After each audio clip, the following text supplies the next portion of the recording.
enziwa ama substitute angazange abe ne-impact. No Mr Mthuthu ngimthembile. By the way, yabona team uma ngabe ine counter. Showcase. iPirates ayikwazi kahle kahle ukuyiwina kahle leyo team leyo. iPirates ishaya umuntu odefendayo low block kuphela ongenayo counter attack. Negulayo futhi. I-attack attacker iswelele isibamba abafana beshishi. Akenzanga lutho Mr ngingathi ubani uSipho. uSipho.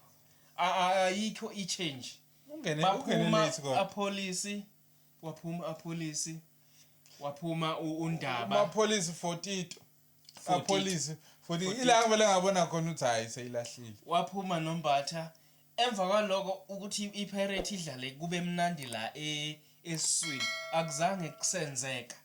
iPirate okay asibuye la kuMahopa uthole ichance uMahopa second half ama chance i-chance ukuthi fanele aliplace ibhola uyaplace kuleya goalkeeper kanti mawudlala awuboni into eyenzakalayo uma use grounding i-trend ukuthi ukhipha ubehave kanjani fanele ushintshe itechnique uyaliplace lihambe phansi ubone ukuthi uyawavimba yini amabhola placeiwe ahamba phansi.